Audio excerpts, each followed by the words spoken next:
कहाँ बोले पापी पपीहरा, कहाँ कारी कोयल हो। कहाँ बोले पापी पपीहरा, कहाँ कारी कोयल हो।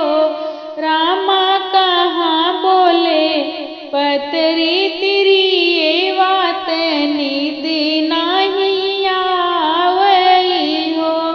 रामा कहाँ बोले पतरी तिरी, ये बात निद नहीं आवई हो। बन बोले पापी पपीहरा, आंगन काली कोयल हो। बन बोले पापी पपीहरा, आंगन काली कोयल हो। रामा से जिया पे पतरी तिरी, ये बात निद नहीं आवई हो। कौन बेला बोले पपीहरा, कवनी कारी कोयल हो।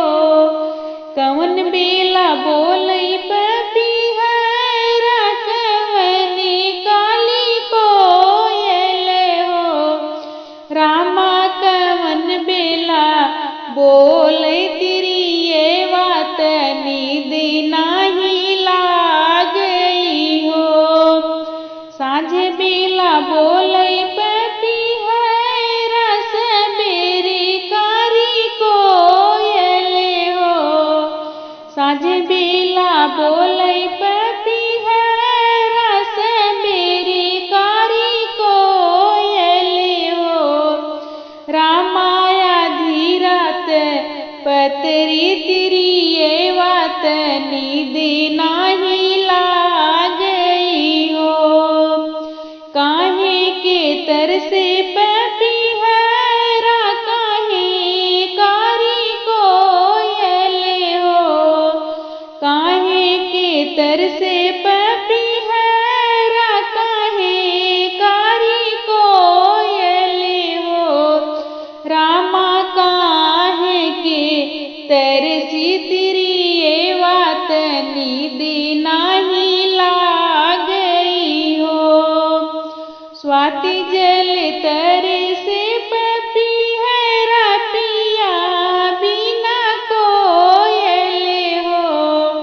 स्वाति जल तरसे पपीहरा, पिया बिना कोयल हो। सखिया राम सूत केरी तरस तिरी, आत निद नहीं आवई हो। सखिया राम सूत केरी तरस तिरी, आत निद नहीं आवई हो। स्वाति जल पवले पपीहरा, पिया पवले कोयल हो। स्वाति जल पवले